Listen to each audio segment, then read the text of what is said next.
नमस्कार, जय जिजाऊ, जय शिवराय, जय शंभूराजे. तर ज्ञानूला आता गावाला सोडायचं होते, म्हणजे मामाकडे, कारण की तिची शाळा सुरू होणार होती. तिला जायची अजिबात इच्छा नव्हती. अक्षरशः रणकुंडी आली होती, पण करायचं काय, शाळा महत्त्वाची आहे ना. मग जाताना सुंदर असं निसर्गरम्य वातावरण, हे डोंगरांना टेकलेले ढग पाहून एकदम मन प्रसन्न झालं. पण ज्यावेळेस हेच उन्हाळ्यामध्ये दृश्य बघाल ना, त्यावेळेस नकोसं वाटतं, कारण की ते सगळं सुकलेलं असतं. जाताना चिंचणीच्या घाटात छोटासा असा धबधबा पाहिला आणि समोरचा जो डोंगर आहे ना, तो चुंबळा आहे बरं का.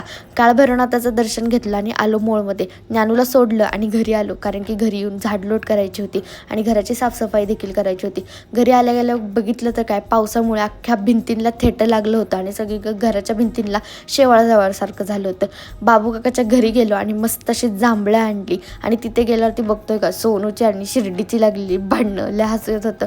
मस्त अशी मी जांभळं खाल्ली आणि मी व्लॉग का केला नाही, तर माझा घसा अजिबात बरा नव्हता. आणि त्याचबरोबर कसा वाटला व्लॉग नक्की कमेंट करून सांगा.